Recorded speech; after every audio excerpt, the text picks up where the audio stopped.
This video is powered by, as always, entertainment. If you enjoyed this content, consider becoming a patron over on patreon.com/asalways for access to the Patreon exclusive podcast, The Kill Connor Clubhouse, early access to the Cinema Room podcast, being part of polls for future videos, and other early access material. With that said, please enjoy the video.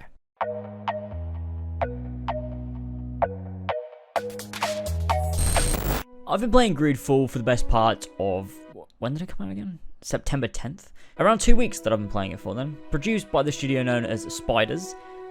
I know, who is that? And published by Focus Home Interactive, who kindly provided me with a review code the day prior to release. Not as early as some, but I appreciate it nonetheless, really helps me out. So it's been a bit since release, but I said I'd do a review. Maybe for people who are still on the fence, or people that want to know my thoughts in a critical, in-depth manner. I like to take my time with videos and games so that I know what I'm saying makes sense, and it's backed up by a lengthy playtime, so sorry I'm late to this, but this will probably be the best review of the game on the internet. Sorry, Arjun.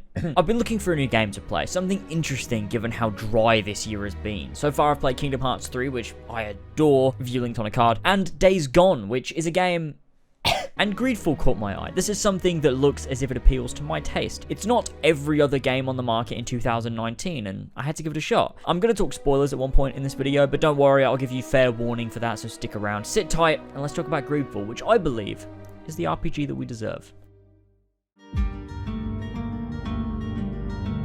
Let's kick things off with the setup for the game. The game starts us off in the city of Serene. It's on what's known as the continent, which is basically the body of land where all major civilizations are. Serene is in the part called the Congregation of Merchants, which is one of the factions that inhabit the continent. You play as Desade, the cousin of Constantin d'Orsay, the son of the Prince of Serene, and thereby royalty himself. You're able to customize your character, male or female, skin color, general facial structure, hair, facial hair, that sort of thing, along with your personal class. I went with warrior because I like me some one-handed weapons, but different classes have different benefits depending on which one you want. There's a deadly plague spreading across the continent called the Malachor, which, man, that's a terrifying name. If I got a disease and the doctor said, "Hey, James, listen, you've got the Malachor," I'd ask him to end it there. In hopes of finding a cure for this awful plague, the congregation decide to head to the island of Tir-Fredi, which is yet to be colonized. The other two factions have also set up colonies on this island, being the faction of Teleme, who reside in San Mateus,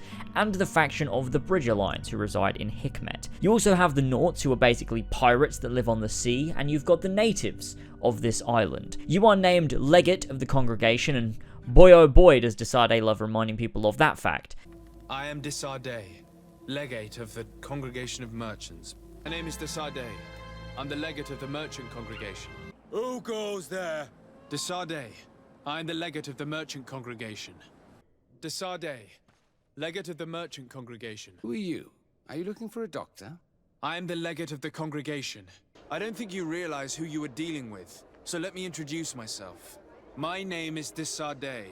I am the legate of the congregation, and I am here to save the life of one of our citizens. The prologue has you start out in Serene, in which you learn the basic mechanics of how quests work, who major characters are, the different factions, the gear systems, the gist of the story, of side quests, and generally soak in the atmosphere. And I'm glad they did this because you can't ever revisit Serene after you leave for Tir-Fredi, which is pretty mad that they made a whole area which looks gorgeous, populated it with quests and characters and shops, and you can't ever go back there. It's nice, I think it shows effort. Upon arriving in Tir-Fredi, this is where the game really kicks off. You're let loose in this island where you can choose to explore at your leisure or when quests need you to. The colony of the congregation is known as New Serene. I know it. Creative. And you're essentially tasked as a legate to be a diplomat for the congregation to investigate the island, look for a cure to the Malachor, research and form a bond with the natives of the island, and try to form alliances with other factions. I don't really want to go deeper into the story from this point on, purely because otherwise I'm going to start spoiling shit. Later on I'll talk the ending, but for now that's all you really need to know in terms of the game's story and world setup. It had me interested. I think it took me a while before the main story really grabbed me, but that could be due to the fact I spent so much time doing side quests in the prologue and then when you finally get to the island, and so my pacing with the main story was a little bit off, and that's more my fault than the game. Regardless of that, the world itself did captivate me enough that I kept going to the point where the story truly began to reel me in. There's a lot of lore and intrigue to this world. Learning about the factions, the plague, the magic, the natives and their culture, along with the politics of the factions on the island, it's all so interesting. As you progress through this world, you have an opportunity to learn all of it and partake in a great deal, which is very immersive.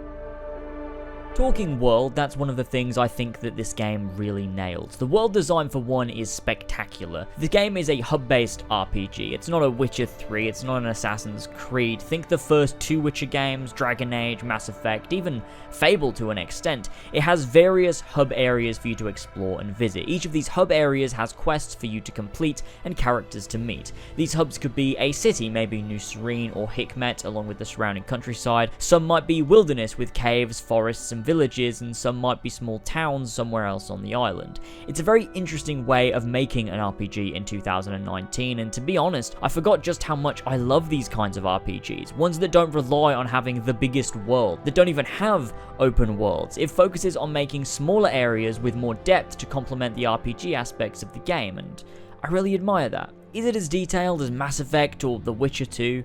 No, not at all. This isn't a AAA game. It's made by a team of 20, and so I don't think it's fair to use that against it. What it does, what it works with, and what it achieves is nothing short of brilliant. You'll wander the streets of these locations and feel immersed in where you are. When you travel to a different location, things feel completely different, and this is one of the things hub-based RPGs will always have above open world games. The setting itself is basically mirroring the 17th, 18th century Europe and their colonization of the Americas. The continent is basically Europe, with the congregation being Britain. It's a very different take on the fantasy genre because this game is wholeheartedly a fantasy RPG. The last time I saw an RPG of this nature try to tackle a more industrial setting was probably Fable 2 and 3, and maybe that's why I like this so much. It reminds me of Fable a lot in a sense. It's not as charming or funny and witty, but the basic gameplay loop is somewhat there with the various hubs for different areas. The fact you have melee, ranged, and magic all on hand at once, and the fact you're also royalty does somewhat mirror Fable 3. This isn't really relevant, it's just a thought that I had. I sometimes have the habit in these reviews of listing everything that you can do, which is no fun, it gets us nowhere, but I wanted to talk about just a couple of things you have available within the world. For a start, in each major city you have a home, which allows you to sleep, change time, craft, travel, and talk to companions. I always like having homes in games, so this is a win. But it also does bring to light something they do a bit of in this game, which is reusing interiors. It's actually super jarring at times. First time I entered the Palace of New Serene, I was like, oh man, this looks so cool. I then arrived at Hikmet and decided to visit their palace to see what it was like, given the city itself had such different architecture. I opened the door and... oh, what? Why? Did the same guy build the inside? Because it's the same, but the carpet's different. It would make sense if it were the same people building each palace, but it's not. These colonies have people from their respective countries back on the continent building for them. It happens a few times. Palaces is one instance, your home in each city is identical, and the taverns are always the same. I get it, it's a AA game, sometimes you gotta cut corners. It didn't bother me a great deal given that fact, but it did break my immersion a couple of times, so I thought I'd mention it. Quests work like you'd expect. You either pick them up as part of the main story, that's main quests and side quests, or you travel around until you see an exclamation point and you go there and they give you a quest. The structure of quests in this game is very much my style of play. A lot of RPGs these days are focused more on being action games. I miss games like the older Mass Effects and the Witcher 1 and 2. They had a higher emphasis on dialogue and being diplomatic, which is really what this game excels at. The combat in this game is a formality more than anything. It's not badly made by any means, especially when we're considering this isn't AAA. You have your dodging, your attacks, your stuns, magic, range, and a wide selection of weapons and armors. You have boss battles which can be tough, and combat isn't a chore. It's fun, but the main attraction of this game for me is the dialogue. The way dialogue can change depending on your choices, the way quest outcomes can change depending on your choices, and not just your dialogue choices, but how you choose to invest skills to potentially open up new options, what you did in previous quests to alter the way people might see you, the alliances you have, the companions you have joining you at a specific time. All of these things alter the way that quests play out, and that's integral to executing a well-polished and well-thought-out RPG. This means that the actions you take could have repercussions on quests down the line and events in the future. Be it side quests or main quests, everything has consequences, and that is the highlight of a dialogue-heavy game like GreedFall. While we're on the topic of dialogue itself though, I would like to mention one of the largest flaws that this game has, and that's its lip syncing. The animations for within dialogue is very janky. The words being said and the mouth movements don't really line up, but then again, this is a game made by 20 people with so very much dialogue, much of which you won't even hear, and so of course not all of that could be animated animated by hand. The plus side to this is the animations don't look comical like Mass Effect Andromeda or Assassin's Creed Odyssey, but more so just feel lifeless at times. The voice work itself is very nice though, and I think that makes up for it in my book at least, but I thought I'd mention it nonetheless, as I can imagine people will get hung up on this potentially. I'll just show you a dialogue clip here so you can see in context. Good day, good sir. How might I be of service? You can start by explaining to me why you refused to honor the orders agreed upon with the guard. There's been a misunderstanding, sir. Of course we're ready to honor the orders. In fact, I've already had a word with your master-at-arms. They're asking that we pay again, despite having already paid. It's just that the price has gone up since. I've nothing to do with it. This is inadmissible. If you agree on a sum, you need to honor that agreement. It's one of those things that at first I was like, oh, that's a bit weird. But after a while I stopped noticing. It's still a criticism regardless, but one that didn't hinder my experience much after a few hours. Overall, the world itself is so diverse, it's really well designed, and the music only complements that, which is fucking gorgeous itself as a soundtrack. I've had it playing during this video and it's real nice.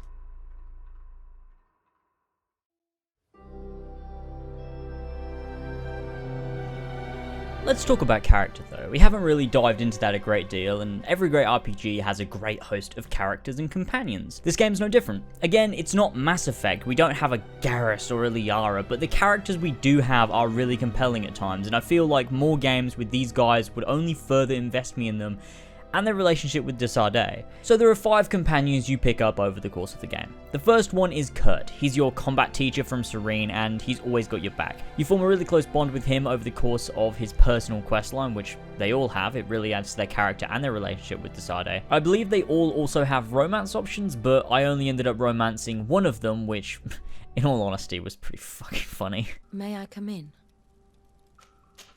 Come on. Forget about the books for a bit.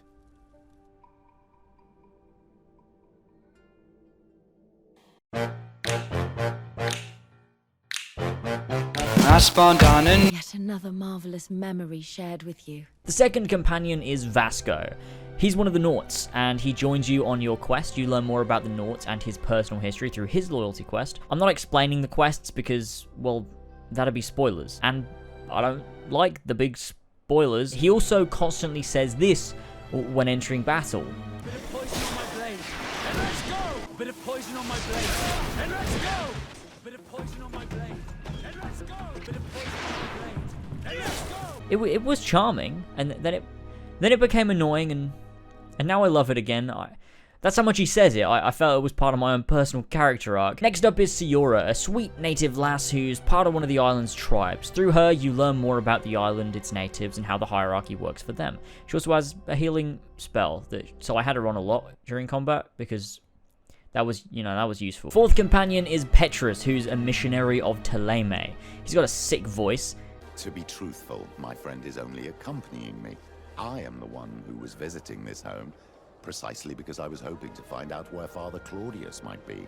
I was sent by the Cardinal Mother, of course. And he's a very political man. He's good at manipulating and scheming, and alongside Desarde, he becomes a lot more empathetic and also reveals a great deal about your own history. And finally, we have Afra, who is a scientist from the Bridge Alliance, and also the one that I fuck. Every companion has their own skills and personalities, and will have different advantages within combat. Their loyalty quests are great and really do feel like something right out of a BioWare game. You choose which 2 to take out into the world, and I always found myself switching it up to give them more time to shine, because I honestly liked all of them in different ways, although my main boys were always Vasco and Kurt. Depending on which companions you have joining you, it changes dialogue, the outcome of quests, and general banter. It's really deep. Some dialogue you'd never hear unless you had the right combination of companions at a given time, and the fact they'll talk to each other too really makes it feel like they're not only growing their relationship with you, but with each other, and that adds to the immersion. My only major issue here is purely the fact that you can't level them up and change skills or decide when and where they attack. They're sort of not as effective in combat as you'd find in Mass Effect or KOTOR, but personality and dialogue wise they really shine. In terms of levels, abilities and player control, there's none of that, which is a shame. You can however change their weapons and armor, which is a plus, but being able to choose their abilities and whatnot would have been a nice addition.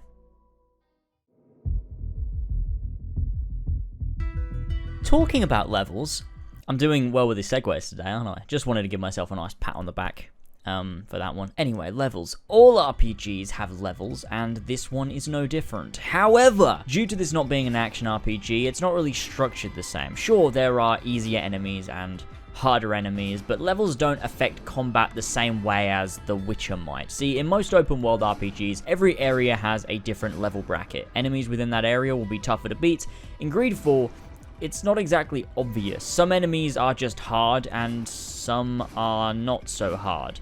Kind of like Skyrim, I suppose. The levels are more for gaining abilities and perks which will help you in combat and other areas of the game. There are 3 sections for different upgrades. You've got skills, which are your general skills. You get a point for this every time you level up, and it allows for basic skills such as healing magic, more damage with one-handed weapons, guns doing more damage. You catch my drift. Second tier is attributes, which is for things like strength, agility, accuracy, which allows for some potential damage boosts, but also, for example, agility allows you to climb more things and shimmy across ledges that you couldn't before, and then endurance allows for you to wear more valuable pieces of armor that you couldn't wear previously. The third tier is talents, and these are for things like charisma, science, smithing, etc. It allows for upgrades to improve your dialogue, what you can and can't craft, and things like that. And those other 2 tend to give you more points every 2 or 3 levels as opposed to every level.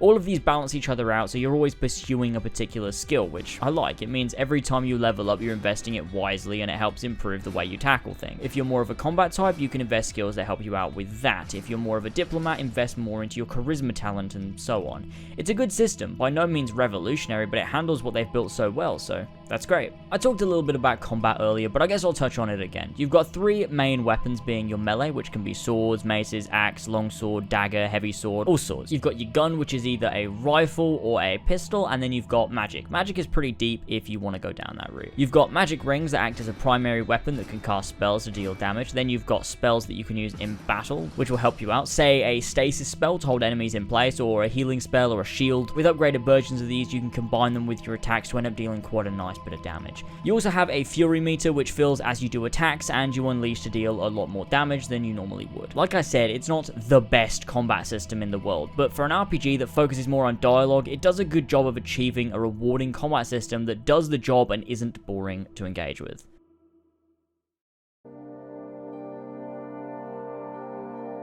With any RPG, you've got to get some of that loot, and there's no shortage of gear and whatnot within GreedFall. I talked earlier about weapons, but there's obviously crafting materials from killing animals or mining rocks. You can also buy those things from merchants around the world. The most exciting part of the gear and loot is the armor and outfits. Customization is a huge part of any RPG, and this game delivers on that front. You have headgear such as hats and helmets and things. You have the torso part, which is your main outfit, coats, jackets, robes, armor. There's plenty to choose from. You then have the gloves and then the boots, and finally, capes.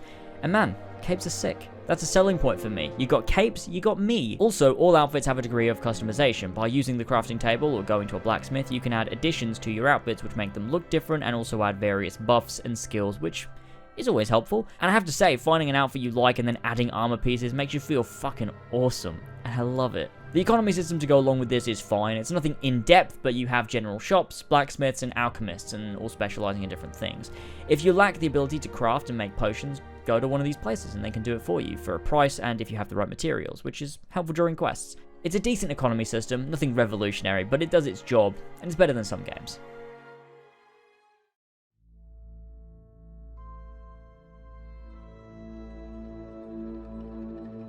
Now I want to talk some spoilers, so skip to the timestamp on screen if you wish to skip over this, as I'm going to discuss the ending itself. Right, so over the course of this game, your cousin Constantine has been getting sicker and sicker with the Malachor, and eventually on death's door is taken by Odonigad to a village to bond with the island, which heals him. But in the process drives him mad with power. He needs to consume the entire island of its power and wants to rule over all. You learn this from the heart of the island known as Enon Frichtemen, who tells you your cousin is in peril and a danger to all. You then have to unite the island to fight against Constantine to save the world. I like all of this. It sets stakes, it's somewhat predictable, but it feels big and that's nice. You gather your followers and you have a nice heart-to-heart with them, and then you head into battle. Eventually, it's just you and Constantine at the heart of the mountain. You have a boss battle, which was fine. It wasn't that hard. Wasn't super easy either. It was fine, like, whatever. After the battle, you face Constantine, and he gives you an ultimatum. You then choose to join him as a god of the island, or kill him and end it all. Now, I'm certain there are other endings, but this is the one that I got. My issue isn't with the outcome, but more the handling of it. I chose to kill Constantine and save the world. The camera then fades to black after you both fall to the ground, and then we get the narration of how our various choices over the course of the game affected the world and characters, and then we get the credits, and then we'll put back out to the main menu. To me, this felt very abrupt, and almost like my journey wasn't entirely worth it. I did all of this, but I didn't even really get closure. I'd be fine with this ending were there a sequel, but I don't feel as if this is going to be the case. I want to see the fallout of this battle. What happened to the factions, your friends? Where does Desade go? How does this affect the continent back home? How does this emotionally affect everyone and what happens next? Sure, we get the narration of what happens vaguely, but honestly, it's not enough. I wanted more, and I felt somewhat dissatisfied with the lack of closure given to the characters in the world. Spoiler here for Mass Effect 3, but that game did something similar. The game sort of ends. I wanted to know how Garrus felt. What did Liara do? I loved my companions in Mass Effect, and I wanted to know what happened after Shepard made his sacrifice, but you never find out, and that leaves you feeling somewhat empty. But like I said, if there was a sequel to GreedFall, this ending works fine, purely because the outcome isn't my issue, it's the handling of it. And the fact that I can't even go back into the world feels a little bit sad. Like, that's it. It ends there in the mountain, and then it's over. You're locked out. You can't revisit. Which, I do get that's the end of the story, but also, it's 2019, surely just invent a reason for the post-game to exist. I don't know, that's just my thoughts on it. Everything I loved, but the ending almost makes me feel like it lost its purpose, which sucks to say, but that's how I felt. It doesn't dampen the fact that this is a strong RPG, it just somewhat annoys me. So, overall, I really like GreedFall. Would I recommend it? Yes, definitely. If you like Mass Effect, Dragon Age, and the first two Witcher games, or KOTOR, in terms of their approach to gameplay and structure, then yes, you'll love this game. If you prefer newer action RPGs, then perhaps this isn't for you, but based off of what I've described, I'm sure you can make up your own mind. I love my experience with this game. It has such a strong sense of world building. It cares about establishing its lore and politics and achieves a very satisfying gameplay with its quest structure, dialogue trees, and companion arcs. My main issues stem from the way the ending is handled and the combat of the game. The combat, while fine and fun, isn't hugely challenging and can be a bit rigid and repetitive at times, but overall this game is one hell of a start down a path that could lead this company to great success. I'd really love to see a GreedFall 2 and see where they take this genre, the world, the characters, and the story. GreedFall truly is something we don't see a lot of in the RPG genre, and to me that's why this RPG is setting an example to companies like BioWare that people can enjoy a slower paced, more in-depth RPG. Not everything needs to be about combat and action. It doesn't need to be the biggest open world yet. You can take your time with politics and world building and dialogue, and if done well, people will love it. This game truly is the RPG that we deserve.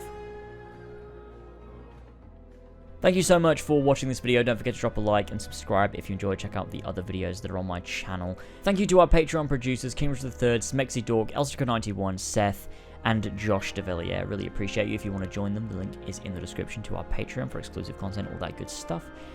And thank you so much for watching. I love working on these videos. I really hope you enjoyed. Let me know your thoughts on GreedFall in the comments below. And I'll see you all next time for whatever my next big video will be.